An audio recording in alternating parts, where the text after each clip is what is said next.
My guest today believes main streets are not just for shopping, they're for culture and community. Leslie Ramos, Executive Director of 82nd Street Partnership.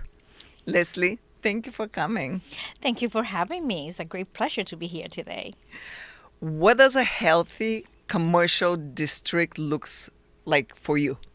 To me, a healthy commercial district is not only about the mix of businesses that meet the need of the community, but it's also a place where people want to be.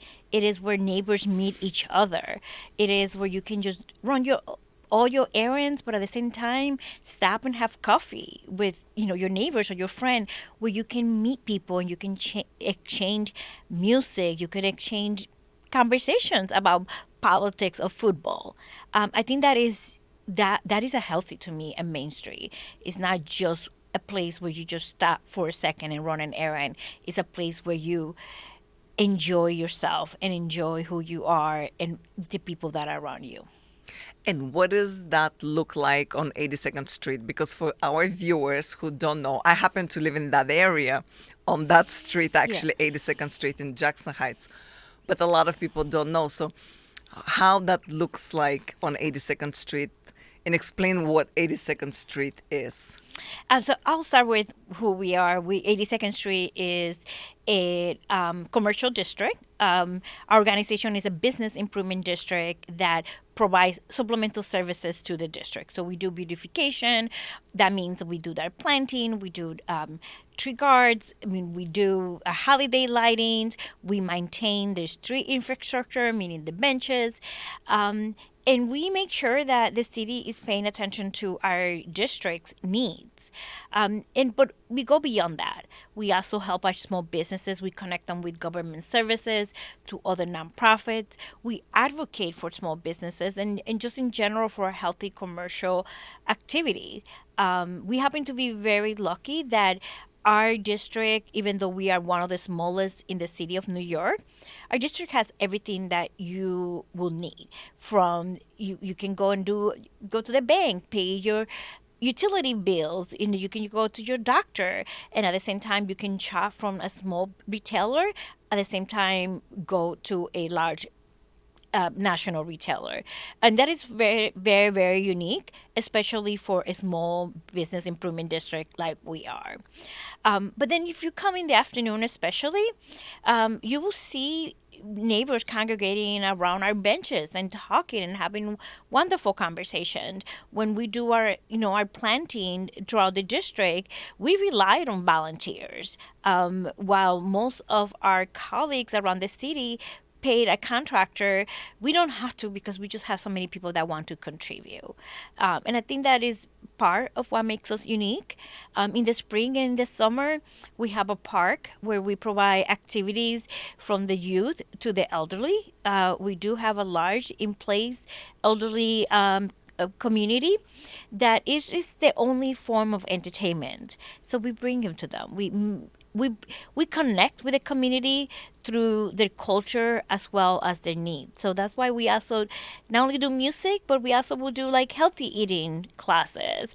We will do fitness classes. And those are things that we believe that is part of the base of the community, but we also like to push the boundaries, right? We like to educate people about a green community, how to maintain your community. We do education of how to report issues in the community, because we want an active community that works side by side with us to just not only have a thriving commercial district, but also a thriving community. And the name of the organization is 82nd Street Partnership. And Jackson Heights, there's 82nd Street. So is there any correlation, and where to where, from which avenue to which avenue would you consider your district? So yes, our name is the 82nd Street Partnership, but legally we are what we call we are a 82nd Street District Management Association, also known as a Business Improvement District. So we have legal boundaries that were drawn in collaboration with the city council. We were established through a city legislation. We do not replace government services. We supplement government services. For example, we don't do the garbage pickup and hauling outside of the neighborhood, but we do maintain garbage cans throughout the neighborhood, and we have a sanitation team that sweep the streets. That's the work that normally the business would do, but instead we do it for our partners. Our legal boundaries are from 37th Avenue, actually it's slightly north of 37th Avenue, all the way down past Roosevelt to Baster. So it's like a little bit of like a kind of almost kitty corner from Elmhurst Hospital. We are a very small district, about we could say about 2 blocks, but within those 2 blocks we have approximately 200 businesses, which many people do not realize. Our foot traffic in our district rivals many bits in larger or more popular destination, even in Brooklyn. We have been looking at those numbers, and it's kind of impressive how much commercial and foot traffic we have in our district. Yes, it's very congested Yeah, during the rush hours. it is. It is. It is. Which is the fun of that's the fun of it, and it's a distinct. What makes it distinct, Yeah. especially that intersection with Roosevelt Avenue and all the food trucks and Yeah. all the small businesses. And you've been executive director for many years. Correct. How did you see that district change and all the businesses? Is it for the better? Did it lose some of its charm? With Yeah, I mean, we have, yeah, I have been seeing the change. I think this is in New York City. The just like the communities, the cultural of the communities, also the commercial activities change. We have seen more recognizable or modern chain stores, but we have always had those. It just what we had in the 80s is not what we have right now, but they're still national retailers. So we do have had more, I think, than before. However, our small businesses continue to thrive in our district. And because the beauty without the small businesses, those large retailers would not survive because people come to our district for those unique products. They come from the doctor, they come from the lawyer, and then they stay for the shopping.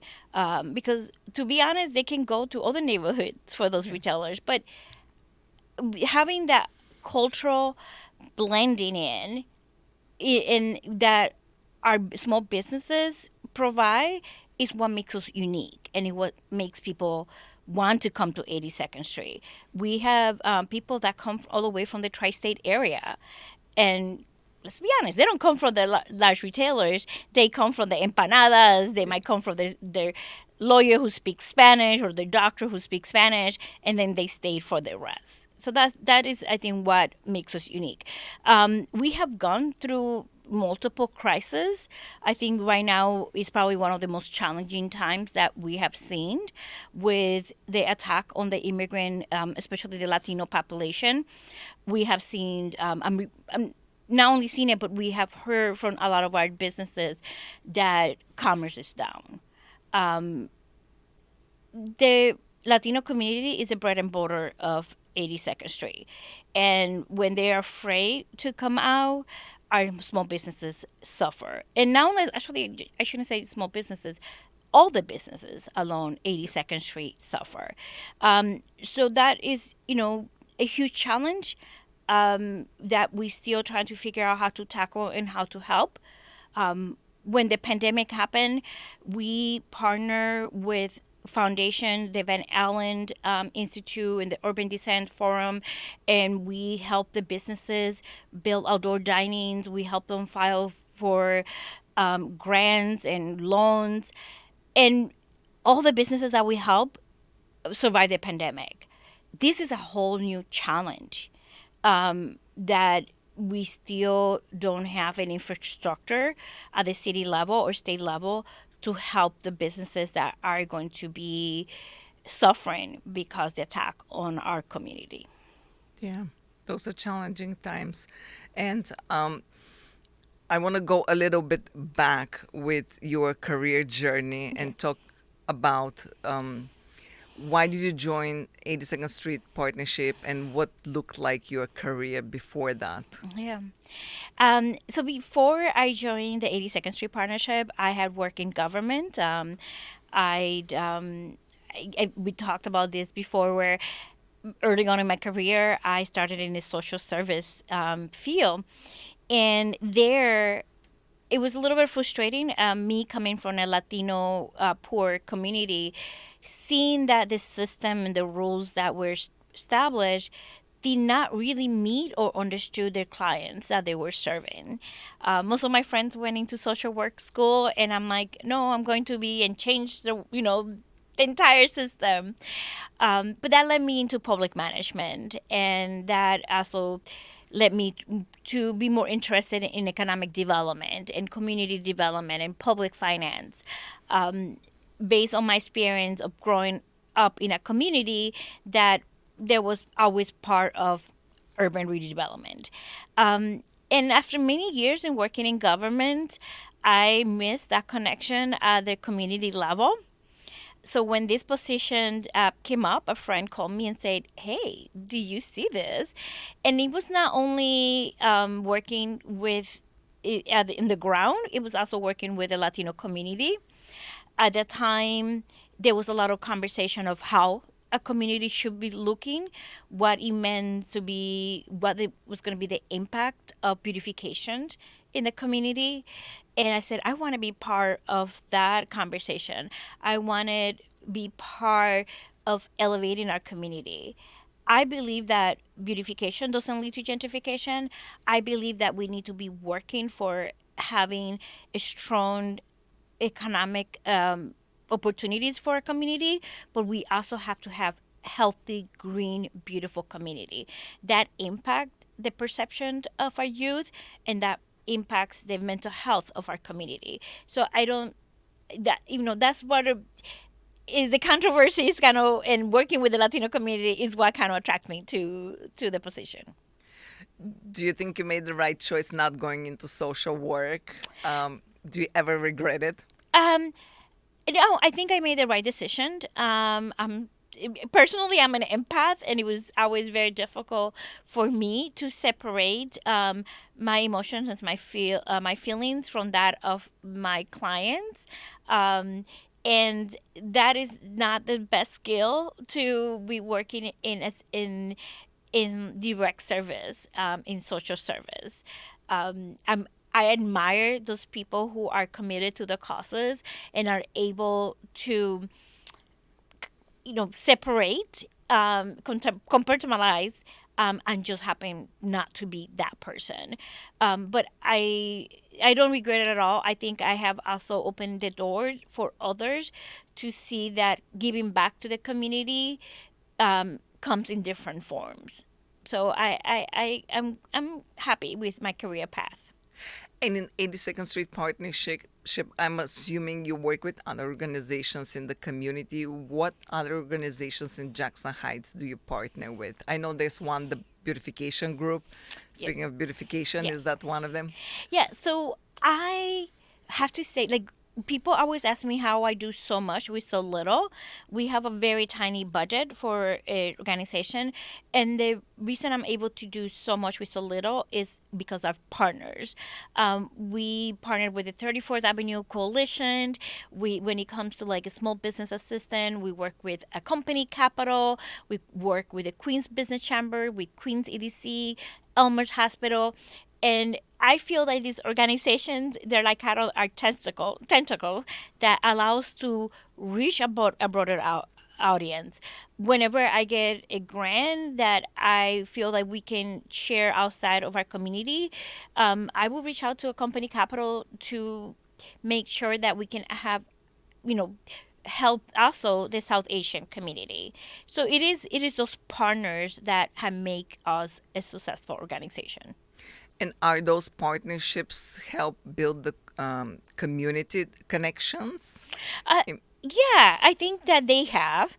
Many times, people, for example, that they liked would like more activities even through the winter, Yeah. I would tell them you got to go to 34th Avenue. People that might want to do work on a food pantry, I would, say this. We're not doing food pantries on a regular basis, but these organizations you can join.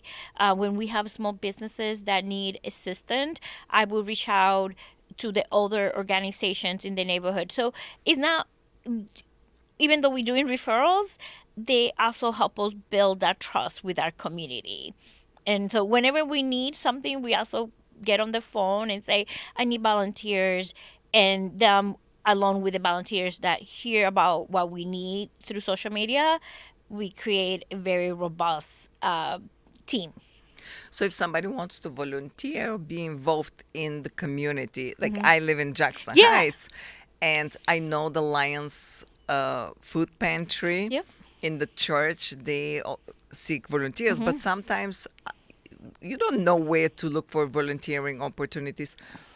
Is 82nd Street Partnership a good resource for that, or it just happened that they call you and they ask Yeah, you? it just happened that people will call and they will ask, right? Or it might be that we will have a public event and people will come to us at those events and say, I want to continue to volunteer. Not long ago, I had one of your neighbors and say, hey, I know about you guys. I live in this neighborhood, but I don't know how to connect to the neighborhood. And he came into the office. We had a long conversation. We talked about all the opportunities and events that happen on Jackson Heights and Elmhurst and the organizations that he can contribute to. So we are a small organization, so we don't have volunteer opportunities on a regular basis, but our neighbors do. And Jackson Heights is so diverse. There's so many languages spoken. Mm-hmm. I believe I read more than 60%. English is not their first language. Correct. Do you cater to all these needs, or it's mostly the Latino population? So I do mention the Latino population because it's Yes. it's the largest group in our district. I happen to speak Spanish. We are located in Calle, Colombia, but it's not the only one that we cater. So that's why I depend on partners to reach out to other communities when I cannot speak the language of our of our neighbors. One of our board members, he's Indian. When I wanted to encourage some of the smaller businesses that are Indian, they might not feel comfortable speaking with me, so I sent him. I'm like, can you call them? Can you talk to them for us? One of your board members, he's very young, so through him, I'm trying to engage more the younger entrepreneurs in our district. So it is doing the right match for our businesses and for our community that is important. There's so many languages, there's no way that we can cover them all. But that's the beauty of Jackson Heights, is that you have so many resources that you can tap into. True. And as a leader, what resources and infrastructure do you have to keep people calm and also to move forward as a leader and as an organization? Um, can you can you elaborate a little bit more on that question? Sure. So you do a lot of things, and I'm assuming a lot of the things that you do, it's also outside in the community as well as in the office. And you mentioned the attacks that happen and the small businesses, and you partner with a lot of organizations. How do you keep all this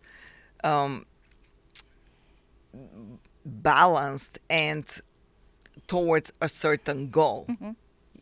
Um, so I kind of divide of the work that we do, right? There's the basic work that we are contracted to do, and that is just maintaining a clean and safe district for our businesses.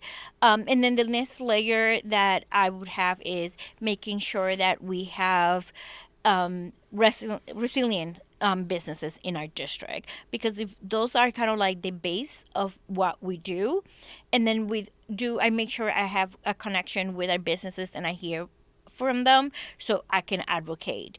Everything else is kind of like the icing and the cake. we just happen to be very lucky that we have a community that allows that icing to be even bigger than the cake, because I can partner with multiple organizations to provide the community access to the multiple needs that they have. So I balance them by making sure that we are very clear about our limitations and what we can provide. For some businesses, I mean, nonprofits that want to do health outreach, we if depending on the timing, we might take the lead in providing the setup, but sometimes I'd be like, okay, we help you through the permitting process, but we need you to take the lead during this time because it would not be possible for us. Outside, when I get out of work, I also volunteer at a local bookstore. Is also a nonprofit, so I make sure that I need to at least stop by every day. I would help them access grants and resources. Whenever there's events, I try to go and support. I also foster and rescue cats, so my hands are a little bit full. But it is about knowing yourself, right? It's about knowing when you have the room to give a lot, and knowing when you need to step back. And that comes with experience sometimes. We just testing the water and testing the limits of what we can and cannot do. Is there one success story of a business or organization that you helped and it really stayed with you throughout these years? You know what? Yes. And I mean, there are multiple, but one that touched me, I think, the most was right in the middle of the pandemic. And this business happened to be right outside of our district.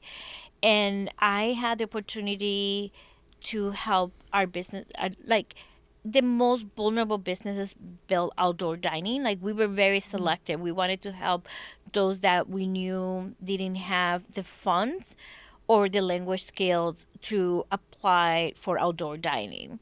And I remember going to one of the businesses and offering them services. And the place was empty. The owner was sitting on a two-top table, and he just looked sad and looks depressed. And he was, it was the first time we talked, and he was like, yes, he went. And then just go back and seeing how happy he was, how grateful, how he basically we help his business survive.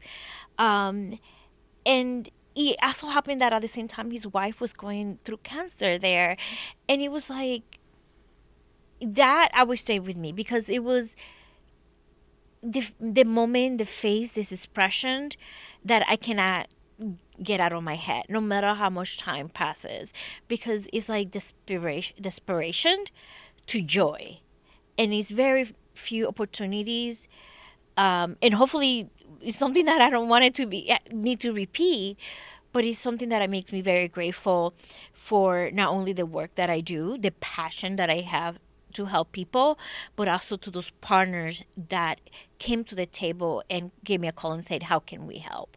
And I think that is what we do. It is, is to build and help and prosperity for all. That's wonderful because Jackson Heights was very affected during the pandemic. I mean, everywhere was, but Corona, Jackson Heights. And I remember we interviewed dance studio. Probably you know the dance studio on the corner of Roosevelt and 82nd. Ursula. Yes. And I don't know why it's a story that stayed with me, but he was sharing that they put all their life savings into the school. And it was recent, and I believe they were not documented or they were waiting for their documents. There was something like that. And I think the community then came together and they made it through the pandemic. The school survived even afterwards. I believe it closed its doors a while ago. Yeah, they actually moved. Okay, so and that's then great that they didn't close. No, they didn't close. Okay. And the couple who owned and operated the studio, they both have different enterprises right now, but they still doing dance classes, and they still have their dance competition team. They're amazing. They are still in Queens, and they still doing programming in Queens. But so they were fantastic. Sadly, that building sold, and they had to relocate. Yes. Yeah. Yes. The ever-changing community. Correct. Where do you see in the future 82nd Street partnership? Where do you want to see it? Right now we are still rebuilding from I think the period of the pandemic where we had a surge on quality of life issues that impacted not only our businesses but impacted the district infrastructure. So right now we are putting all our effort into rebuilding our street, our beautification. You're going to see this spring again for the first time since the pandemic. Tulips come up again in the spring. So right now, our focus is sort of bring that pre-pandemic feeling and green community. I still see I want us to continue to be a place where people can start their business.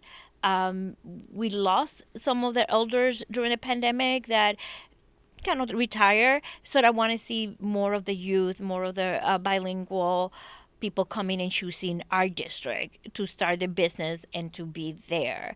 I see ourselves continue to be a model of how large chain stores can thrive with new and small entrepreneurs, and how we can have a beautiful, clean, strong commercial district, even within a community that at times might seem disadvantaged.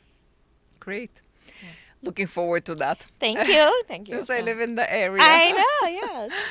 And my last question, I always ask the same question to all of my guests. If someone wanted to experience Jackson Heights the way you do, what is one place you would send them to? It can be a restaurant or a park, whichever it is. It's not one place. I would say walk.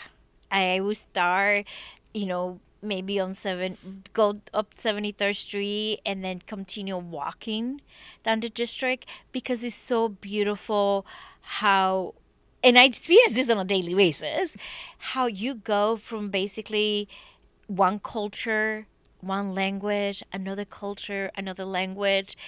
I think that's what's the beauty of, Jackson Heights, where you start on 73rd Street, and you have the Bengali community, 74, the Indian community, and then as you move through the 80s, you have the Spanish language community with multiple accents, and if you pay attention you see the American indigenous community thriving within our community, not just 82nd Street. So I have a lot of advice if you want to stop in different places and eat, but to experience the community, you have to walk the community. I know exactly what you mean when you were talking about walking from 73rd, especially on Roosevelt, but even on 37th Avenue. You just experience the shift of different communities. And sometimes people ask me, what is your favorite place to eat? Yep. It's so hard to answer because depending what you're in a mood for, it can be tacos on 75th and Roosevelt. Yeah, and that's exactly what I tell people when people ask me, what is your favorite places to eat? And let's say tacos. Well, if you ask me for tacos al pastor, that's a different place than the tacos al birria. So I have different dishes and different locations that I like. And also it depends on the mood that I'm in. If I want to just go and have a drink with someone, it's like, do I want a quiet place or do I want somewhere to be vibrant and fun? And it is the diversity of the food makes it is wonderful, but at the same time makes it hard to just pick one place. Yes. Yeah. And I always mention Terraza 7. Oh, yes. Because live music, people ask me, where can you get live music? But Latin jazz in Terraza City is just epic. Yes. And the place is so different. Yeah, it is. It's Terraza 7 you have, and then on 80th you have Barco de Papel is New York City's only Spanish language bookstore. They are the only surviving. They've been there for over 20 years. And they also have like poetry nights. They have all these events. And then, you can go down to Diversity Plaza and catch a free, dance in events. And that's like the beauty of the community. If you want to watch sport, you go to 37, you go to Las Margaritas or Barriles or Leo's on Roosevelt Avenue. That is why there's so many choices, right? It's like highbrow and lowbrow. You got it all. It's fascinating. Yeah. People should just come to Jackson Heights and experience it, because talking about it is just very different than when you come and experience it. But thank you so much for being here and taking your time to speak to us. Thank you. I appreciate it, and I hope that we meet up on 37 and 82nd Definitely. Street. Yeah, Definitely. Thank you.